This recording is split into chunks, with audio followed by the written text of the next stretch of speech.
हमें बताया जा रहा है कि बासित ने अपने घर एक दावत के लिए पिज्ज़ा मंगवाए। हर पिज्ज़ा के 12 हिस्से किए गए। बासित इतना पिज़्ज़ा मंगवाना चाहता है कि हर मेहमान को 4 हिस्से मिल सकें और 16 मेहमान दावत पर बुलाए गए। बासित तो बड़ा कोई सखी इंसान है, बहुत ही बड़ा दिल है भाई बासित का। हमें भी कोई ऐसा दोस्त मिल जाए। खैर, अगर बासित 7 पिज़्ज़ा मंगाता है तो हर मेहमान को 4 हिस्से मिल जाने के बाद पिज़्ज़ा के कितने हिस्से बच जाते हैं? अच्छा जी, ये है हमारे सामने सवाल। अब सबसे पहले तो हमें ये देखना है कि बासित जो चाहता है कि हर मेहमान को 4 हिस्से मिलें और 16 मेहमान दावत पे आए हुए हैं, तो इस हिसाब से कितने हिस्से होने तो चाहिए, कितने हिस्से होने चाहिए पहले हम ये देख लें। भाई 4 हिस्से मिलने हैं हर मेहमान को और 16 मेहमान आए हुए हैं। तो एक को 4 मिला, फिर दूसरे को भी 4 मिला, फिर तीसरे को भी 4 मिला, ऐसे करते करते करते 16 लोगों को 4 हिस्से मिले। ठीक है, तो इसका क्या मतलब हुआ? हमें 16 को 4 से ज़र्ब देना होगा। तो 16 को 4 से ज़र्ब दिया जाए तो कितना आ जाता है? 64। तो कुल मिला के 64 हिस्से हैं।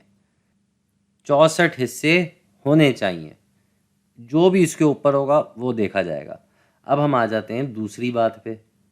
बासित ने मंगाए हैं 7 पिज़्ज़ा, 7 पिज़्ज़ा और हर पिज़्ज़ा के 12 हिस्से किए हुए हैं। यानी कि एक के 12 हिस्से किए, फिर एक और के 12 हिस्से किए, फिर एक और के 12 हिस्से, ऐसे ऐसे ऐसे 7 पिज़्ज़ा तक 12 हिस्से। 1 2 3 और इस तरह चलते चलते चलते 7 पिज़्ज़ा के 12 हिस्से। तो कुल मिला के कितने हिस्से हो गए भाई? एक के 12 हिस्से हैं और ऐसी 7 पिज़्ज़ा हैं। तो यहाँ भी हमें ज़र्ब देना होगा। क्या ज़र्ब देना होगा? 12 को 7 से ज़र्ब देना होगा। आपको अगर 7 के पारे याद हैं तो आप बिल्कुल ये पता कर सकते हैं कि 7 को 12 से ज़र्ब दिया जाए तो जवाब आता है 84। 84। ठीक है जी, ये भी हो गया। अब हमारे पास कुल मिला के 84 थे और हमें 64 तो खिलाने थे लोगों को। हर मेहमान को 4 हिस्से और 16 मेहमान आए हुए, उसके हिसाब से 64 हिस्से बनते हैं जो मेहमानों को दिए जाएंगे और 84 वो हैं जो बासित ने मंगवाए हैं और हिस्से करवाए हैं। 7 पिज़्ज़ा मंगवाए थे, हर पिज़्ज़ा के 12 हिस्से, उस हिसाब से 84 हिस्से हमारे पास। तो हमारे पास कितने बचे?